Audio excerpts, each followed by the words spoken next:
Hello everyone, দেখো এই প্রশ্নে কি বলেছে CaH2 BeH2 BaH2 প্রদত্ত যৌগগুলিকে আয়নিক চরিত্রের ক্রম অনুসারে সাজাও।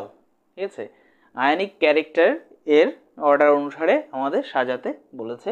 তো এরকমভাবে কিছু অর্ডার রয়েছে দেওয়া, সেখান থেকে আমাদের বেছে নিতে হবে কোন অর্ডারটা সঠিক। ঠিক আছে, তো কিভাবে এই প্রবলেমটা সলভ করব, দেখো এটা গুরুত্বপূর্ণ। তার কারণ হচ্ছে গিয়ে এখানে কিন্তু আমাদের অনেকগুলো যে ডাউট রয়েছে সেগুলো কিন্তু ক্লিয়ার হবে। ওকে, এবং এখান থেকে এটা পড়তে গেলে আমাদের একটা সূত্র অবশ্যই জানতে হবে, সেটা হচ্ছে ফাজান্সের সূত্র, ফাজান্স ল।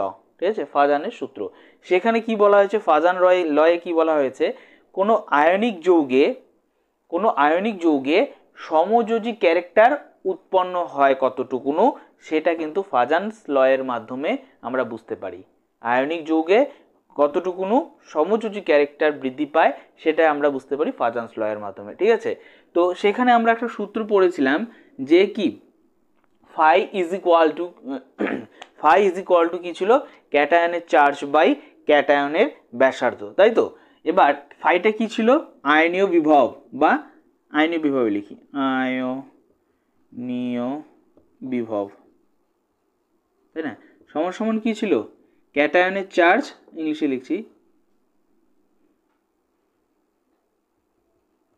আচ্ছা ছাড়ো বাংলায় লিখি, ক্যাটায়নের আধান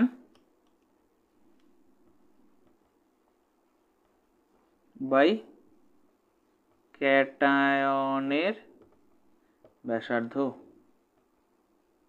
তাই না। এই আয়নীয় বিভবটা কি, আয়নীয় বিভবটা হচ্ছে গিয়ে সেই বললাম যে কোনো আয়নিক বন্ধনে কতটুকুনো পরিমাণ আমাদের সমযোজী ক্যারেক্টার উৎপন্ন হচ্ছে সেটাই ডিনোট করা হয় আয়নীয় বিভব ঠিক আছে।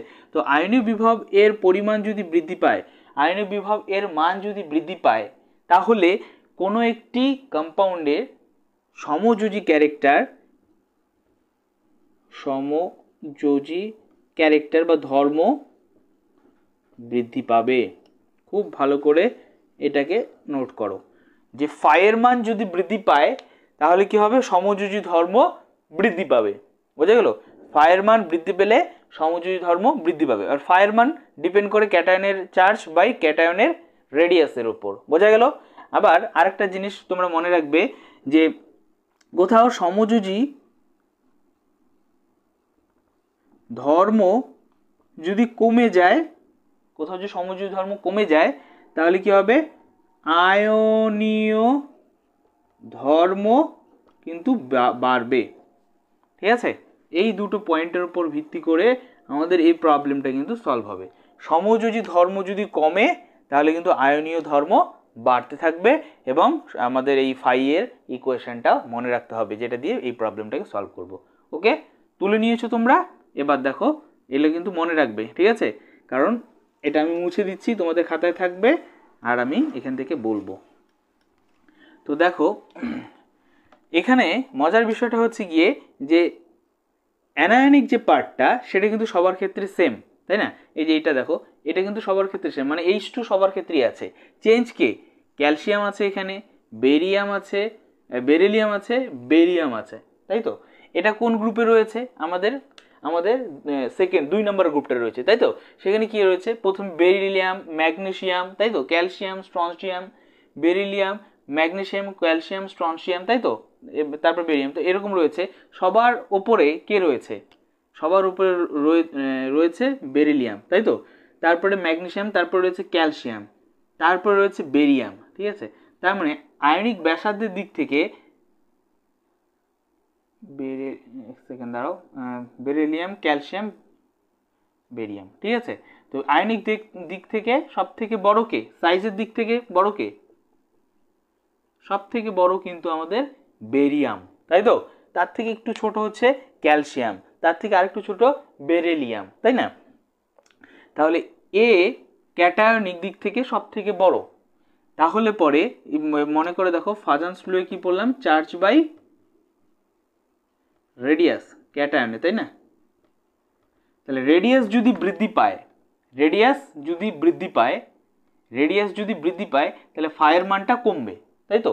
ফাইয়ের মানটা কমবে, তাই না? রেডিয়াস বৃদ্ধি পেলে ফাইয়ের মান কমবে, তাই না? তাহলে সব থেকে বেশি রেডিয়াস এর, তাহলে ফাইয়ের মানটা যদি আমি বলি তাহলে সব থেকে কি কার বেশি হবে? বেরিলিয়াম, তারপরে ক্যালসিয়াম, তারপরে বেরিয়াম, তাই না? এর সব থেকে কম হবে, দেখো সব থেকে কম লিখেছি, তার থেকে একটু বেশি হবে এটা, তাই লিখেছি, সব থেকে বেশি হবে এটা, তাই তো? তাহলে সমযোজী ধর্ম, সমযোজী ধর্ম কি বলেছিলাম? ফাই যদি বেশি হয় সমযোজী ধর্মও বেশি হয়, তাই তো? তাহলে এটা তাহলে হবে আমাদের সেই সমযোজী ধর্মের ক্রম, এটা যেদিকে যাবে সমযোজী ধর্ম সেই দিকেই যাবে, ঠিক আছে? এবার তড়িৎযোজী ধর্ম কি হবে?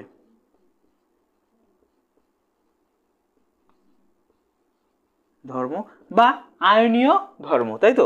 এখানে কিসের বলছে? আয়নীয় চরিত্র, তাই তো? সেটাই আর কি, আয়নীয় চরিত্র বা আয়নীয় ধর্ম দুটোই কিন্তু সেম কথা। তাহলে কি হবে? আয়নীয় ধর্ম তার উল্টা হবে। মনে করে দেখো, বলেছিলাম যে একটু আগেই যে সমযোজী ধর্ম বৃদ্ধি পেলে তড়িৎযোজী ধর্ম হ্রাস পায়। তাহলে এইখানে যেহেতু সমযোজী ধর্ম বেশি, তাহলে সব থেকে কম আয়নীয় ধর্ম এখানে থাকবে, তাই না? তাহলে ঘটনাটা কিন্তু উল্টা হয়ে যাবে, এরকমটা হয়ে যাবে, তাই না? এটা এ কিন্তু, হ্যাঁ এ, বুঝতে পেলে? তাহলে তড়িৎযোজী ধর্ম কিন্তু সব থেকে বেশি কোথায় থাকবে? তাহলে বেরিয়াম, তারপরে ক্যালসিয়াম, মানে তার থেকে একটু কম থাকবে ক্যালসিয়াম, তার থেকে আরও কম থাকবে বেরিলিয়াম, তাই তো? দেখো তো, আমাদের তো তাই চেয়েছে, আয়নীয় চরিত্র ক্রম চেয়েছে, কোনটার সঙ্গে ম্যাচ করে? সব থেকে বেশি বেরিয়াম, তার মানে আমাদের এটা যদি হয় তাহলে বেরিয়াম এটা হবে না, তাই তো? বেরিয়াম H2 দিতে লাগতো, এটা হবে না।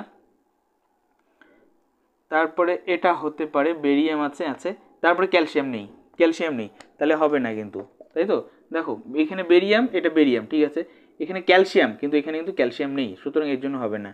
এটা এটা আছে, বেরিয়াম আছে, তারপরে ক্যালসিয়াম, ক্যালসিয়াম আছে, তারপর এটা তাহলে হবে। দেখো এই ট্রেনটা ফলো করছে কিন্তু এরা, তাই এটা কিন্তু উত্তর হবে, ঠিক আছে? এটা হবে না, হ্যাঁ, এটা তো নেই ক্যালসিয়াম প্রথমে। বোঝা গেল কি বললাম? আগে যে লেখাটা লিখেছি তার উপর ভিত্তি করে এটাকে সাজিয়েছি। সব থেকে বেশি সাইজ বেশি কার থাকে? আমরা পিরিয়ডিক টেবিল অনুসারে জানি উপর থেকে নিচের দিকে নামলে পরে সাইজ বৃদ্ধি পায়, তো এটা সবার নিচে থাকার কারণে এর সাইজ সব থেকে বেশি, তার থেকে একটু কম এটা, তার থেকে একটু কম এটা। তো ফাইয়ের সঙ্গে কি সম্পর্ক? ইনভার্স সম্পর্ক, তাই না? যদি সাইজ বৃদ্ধি পায় তাহলে ফাইয়ের মান কমবে। দেখো তোমরা আগের ইকুয়েশনটা দেখো ভালো করে, ইনভার্সলি প্রপোর্শনাল সাইন রয়েছে। তাহলে ফাই যদি, এটার ক্ষেত্রে যেহেতু আমাদের সব থেকে কম রেডিয়াস, তাহলে এটা সব থেকে বেশি হবে ফাইয়ের মান। ফাইয়ের মান যদি যেটা এটার ক্ষেত্রে বেশি, তাই এর মধ্যে সমযোজী ক্যারেক্টার বেশি, এর মধ্যে সমযোজী ক্যারেক্টার বেশি হলে তড়িৎযোজী ক্যারেক্টার সব থেকে কম, তাই কম। বোঝা গেল? তাই এরকমভাবে কিন্তু আমাদের এই প্রবলেমটাকে সলভ করতে হবে। ওকে, তাহলে অ্যান্সার কিন্তু আমাদের সি। ওকে।